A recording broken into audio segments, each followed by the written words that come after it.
America মনে করেছিল যে আমরা এই মুহূর্তে ইরানের সব থেকে বৃহৎ 900 ফিট দীর্ঘ এই তোস্কা জাহাজটি যদি আটক করি তাহলে ইরানের উপরে একটা প্রেশার ক্রিয়েট হবে এবং আগামীকাল ইসলামাবাদে যে বৈঠক সে বৈঠকে এখন পর্যন্ত ইরান বসবে না বলে পরিষ্কারভাবে তারা জানিয়ে দিয়েছে।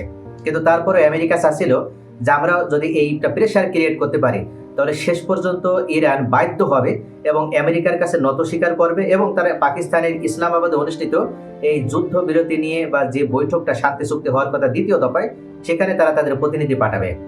কিন্তু আমেরিকার ভাবনা যে ভুল ছিল এবং ইরান যে আসলে কি জিনিস সেটা আমেরিকা অবশেষে বুঝতে পারলো। ইরানের স্পিকার মোহাম্মদ বাগের গালিবাফ উল্লেখ করেছেন যে আমরা আমেরিকাকে দেখে ভয় পাই না, সেটা অবশ্যই আমেরিকাকে বুঝতে হবে। কারণ এখন পর্যন্ত আমরা এই 15 দিনের যে একটা অস্থায়ী যুদ্ধবিরতিতে একটা সময় পেয়েছিলাম, এই সময়ের ভিতরে মূলত আমরা একটা দীর্ঘস্থায়ী যুদ্ধ পরিচালনা করার জন্য আরো বেশি প্রস্তুতি গ্রহণ করার সুযোগ পেয়েছি। এই কথার আসলে অর্থটা কি দাঁড়ায়? তারা আমেরিকার বিরুদ্ধে পাল্টা যুদ্ধ করার জন্য প্রস্তুতি নিয়েছে, আবার ইসলামাবাদে অনুষ্ঠিত যে বৈঠক সে বৈঠকেও তারা বসছে না। তাহলে পেছন থেকে ইরান এই 15 দিনকে কি এমন শক্তির যোগান পেল যেটার আলোকে তারা এতটা বুক ফুলিয়ে কথা বলতে পারছে? আসলে সব থেকে বড় বিষয় হচ্ছে ইরানের পেছনে এখন পর্যন্ত সরাসরি প্রত্যক্ষভাবে চীনের কারণেই যে ইরান এখন পর্যন্ত যুদ্ধে টিকে রয়েছে এবং তাদের যে লজিস্টিক সহায়তা সেই লজিস্টিক সহায়তা তারা চীনের কাছ থেকে পাচ্ছে, এটা অবশেষে আরো একবার প্রমাণিত হয়ে গেল। চীন থেকে ছেড়ে আসা ইরানের এই কার্গো জাহাজ তোস্কা আটক করার পর চীন অবশেষে ডোনাল্ড ট্রাম্পের প্রতি আমেরিকার প্রতি এক বিস্ফোরক মন্তব্য করেছেন। তিনি উল্লেখ করেছেন যুদ্ধবিরতি চুক্তি দায়িত্বশীলভাবে মেনে চলতে হবে এবং চীনের পররাষ্ট্র মন্ত্রণালয়ের মুখপাত্র গুয়ো জিয়াকুন বলেছেন হরমুজ প্রণালী পরিস্থিতি সংবেদনশীল ও অত্যন্ত জটিল, উত্তেজনা বাড়ানো থেকে বিরত থাকতে হবে এবং প্রণালীতে স্বাভাবিক জাহাজ চলাচল পুনরায় শুরু করার জন্য প্রয়োজনীয় পরিবেশ তৈরি করতে হবে। চীনের পররাষ্ট্রমন্ত্রী মুখপাত্র গুয়ো উল্লেখ করেছেন আমেরিকা যেভাবে ব্লকেড এখনো রুখে দিয়েছে এটার ভিত্তিতে মূলত এটাই প্রমাণিত হয় তারা যুদ্ধবিরতি চায় না, তারা এক প্রকার চাপে ফেলে ইরানকে আবার যুদ্ধে নিতে চাচ্ছে। ইরান অবশেষে উল্লেখ করেছিলেন যে আমরা এই সাজানো নাটকে অংশগ্রহণ করতে চাই না, কেননা পাকিস্তানের ইসলামাবাদে যে বৈঠকটি করার কথা রয়েছে, দ্বিতীয় দফা যে বৈঠক হওয়ার কথা রয়েছে, এটা মূলত সম্পূর্ণ সাজানো নাটক। এই সাজানো নাটকে আমরা অংশগ্রহণ করব না। ইরানের পতাকাবাহী জাহাজ যুক্তরাষ্ট্রে হামলা জব্দ করার পর ইরান একটা শক্তিশালী বিবৃতিও দিয়েছিল। তারা উল্লেখ করেছিল আমরা ঠিক 1 ঘন্টার ভিতরে অর্থাৎ এই আলটিমেটামের ভিতরে আমরা আমেরিকার বিরুদ্ধে একটা বড় ধরনের প্রতিশোধ গ্রহণ করব।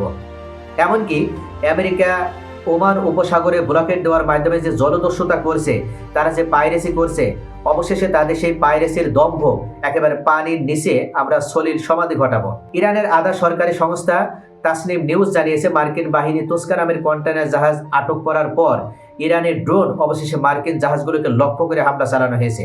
তবে লক্ষ্যবস্তু সামরিক না বাণিজ্যিক তা স্পষ্ট করে বলা হয়নি। তাসনিম নিউজে উল্লেখ করা হয়েছে যে যুক্তরাষ্ট্র ইরানের বিরুদ্ধে পদক্ষেপ নিয়েছিল, তার বিরুদ্ধে পাল্টা পদক্ষেপ হিসেবে ইরান এই শক্তিশালী ড্রোন হামলা চালিয়েছে এবং তারা ইরানের 2টি সামরিক জাহাজের উপরে এই অতর্কিত হামলা পরিচালনা করেছে। এছাড়া ফার্স নিউজে জানানো হয়েছে খাতাম আল আনবিয়া সেন্ট্রাল হেডকোয়ার্টার্সের মাধ্যমে উল্লেখ করা হয়েছে যুক্তরাষ্ট্র জাহাজটিকে লক্ষ্য করে হামলা চালায়। এমনকি ইরান সফলভাবে যে ড্রোন হামলা চালিয়েছে এর মাধ্যমে আমেরিকার নেভিগেশন ব্যবস্থা অচল হয়ে গেছে। এমনকি আরেক আধা সরকারি সংবাদ সংস্থা ফার্স নিউজ জানিয়েছে খাতাম আল আনবিয়া সেন্ট্রাল হেডকোয়ার্টার্সের মাধ্যমে যুক্তরাষ্ট্রের এই 2টা জাহাজকে লক্ষ্য করে এমনভাবে ড্রোন হামলা চালানো হয়েছে এটার মাধ্যমে এই জাহাজ দুটোর নেভিগেশন ব্যবস্থা অচল হয়ে গেছে, এমনকি এই জাহাজ ব্যবহারের জন্য অকেজো হয়ে পড়েছে। অর্থাৎ ইরান তারা যে কথা দিয়েছে এখন পর্যন্ত তারা যে সেই কথা রেখেছে সেটার আরও একবার তারা প্রমাণ দিল। ইরানের পক্ষ থেকে বলা হয়েছিল যে তোমরা আমাদের রেজিম ব্যবস্থা পরিবর্তন করে এসেছিলে, তোমরা আমাদের রেজিম ব্যবস্থার পরিবর্তন ঘটাতে পারোনি। তোমরা আমাদের হাত থেকে হরমুজ প্রণালী মুক্ত করতে চেয়েছিল, তোমরা সেটা পারোনি। তোমরা আমাদের ক্ষেপণাস্ত্র ব্যবস্থা ধ্বংস করতে চেয়েছিলে, সেটাও পারোনি। এমনকি তোমরা আমাদের সমৃদ্ধকরণ ইউরেনিয়াম তোমাদের হাতে তোমরা চুরি করে নিতে চেয়েছিলে, সেটা পারোনি। বরং চুরি করতে এসে তোমাদের যে ডেল্টা ফোর্স বাহিনী তোমরা পাঠিয়েছিলে, আমাদের আক্রমণে তোমাদের সেই ডেল্টা ফোর্স বাহিনী একেবারে চিরতরে ইরানের মাটিতে চিরদিনের জন্য তাদের ঘুম পাড়িয়ে দেওয়া হয়েছে। অর্থাৎ কোনোভাবে তোমরা ইরানের মাটিতে আক্রমণ চালানোর মাধ্যমে সফল হতে পারোনি। এমনকি তোমরা ইরানের স্থল অভিযান পরিচালনা করার জন্য ইরানেরই তুর্কি বাহিনীর বিরুদ্ধে তোমরা যেভাবে লেলিয়ে দিয়েছিলে, এমনকি তোমরা ইরানের কুর্দি বাহিনীদেরকে অস্ত্র প্রদান করে ইরানের বিরুদ্ধে যেভাবে লেলিয়ে দিয়েছিলে, সেখানেও তোমরা চরমভাবে ব্যর্থ হয়েছে। অর্থাৎ সব দিক থেকে তোমরা ব্যর্থ হওয়ার মাধ্যমে এটাই প্রমাণিত হয়েছে যে ইরানকে তোমরা কোনোভাবে পরাজিত করতে পারবে না। আজকের এই ইরানের শক্তির আসলে রহস্যটা কোথায়?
আক্রমণ করেও ইরান ইরান সাম্রাজ্যকে পরাজিত করতে পারেনি, ইরান দখল করতে পারেনি।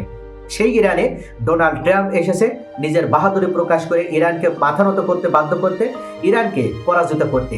কিন্তু বাস্তবতা হচ্ছে অবশেষে তারা ইরানের এই তোস্কা 900 ফুট দীর্ঘ কার্গোবাহী জাহাজটি আটক করার মাধ্যমে বুক ফুলিয়ে ডোনাল্ড ট্রাম্প যেভাবে নিজের বাহাদুরি প্রকাশ করছিল সেটা 1 ঘন্টাও অতিবাহিত করলো না। ডোনাল্ড ট্রাম্পের সেই বাহাদুরি শুধু চিরতরে ভেঙেই গেল না, ইরানের পাল্টা আক্রমণে ডোনাল্ড ট্রাম্পের দম্ভ চূর্ণ হয়ে গেল, মার্কিনীদের দম্ভ চূর্ণ হয়ে গেল। এবং এই মুহূর্তে চীনারাও রাশিয়াও তারাও ইরানের পক্ষে তাদের অবস্থান প্রকাশ করলো। ইউরোপের 30টা রাষ্ট্র তারা অবশেষে ইরানের হাত থেকে হরমুজ প্রণালী অবমুক্ত করার জন্য তারা বৈঠক করেছিল এবং হরমুজে প্রয়োজনে সামরিক শক্তি প্রয়োগ করা হবে বলে তারা আলটিমেটাম প্রদান করেছিল। যখন এমনটাই ধরে নেওয়া হচ্ছিল যে ইউরোপকে তাহলে শেষ পর্যন্ত মধ্যপ্রাচ্যের বিশ্বাসঘাতক মোনাফিক বেঈমান সৌদি আরবের সাথে সংযুক্ত আরব আমিরের সাথে অ্যালায়েন্স গঠন করে ইরানের বিরুদ্ধে যুদ্ধে অবতীর্ণ হবে, ঠিক সেই সময়ে আমেরিকা ইরানের এই তোস্কা সামুদ্রিক জাহাজটি আটক করার মাধ্যমে তারা আরও একটা ভুল চাল প্রদান করলো এবং এই সালে ইরান আবার শক্তিশালী অবস্থান ফিরে পেল এবং কূটনীতিতেও তারা বিশ্ববাসীকে দেখাতে সক্ষম হলো যে হরমুজ প্রণালীতে ইরান কোনো দস্যুতা করছে না, দস্যুতা করছে মূলত আমেরিকা। ইরান তারা কথা রেখেছিল লেবাননে 10 দিনের যুদ্ধবিরতি কার্যকর হওয়ার পরই ইরানের পক্ষ থেকে হরমুজ প্রণালী অবমুক্ত করে দেওয়া হয়, কিন্তু তার 6 ঘন্টা অতিবাহিত হলেও মার্কিন যুক্তরাষ্ট্রের পক্ষ থেকে যে ব্লকেট দেওয়া হয়েছিল ওমান সাগর এবং আরব সাগরে, সেই ব্লকেট তারা প্রত্যাহার করেনি এবং যে কারণে শেষ পর্যন্ত বাধ্য হয়ে ইরান আবার হরমুজ প্রণালী সম্পূর্ণভাবে বন্ধ ঘোষণা করে দেয়। হরমুজ বন্ধ হয়ে যাওয়ার কারণে গোটা বিশ্বের জ্বালানি ব্যবস্থা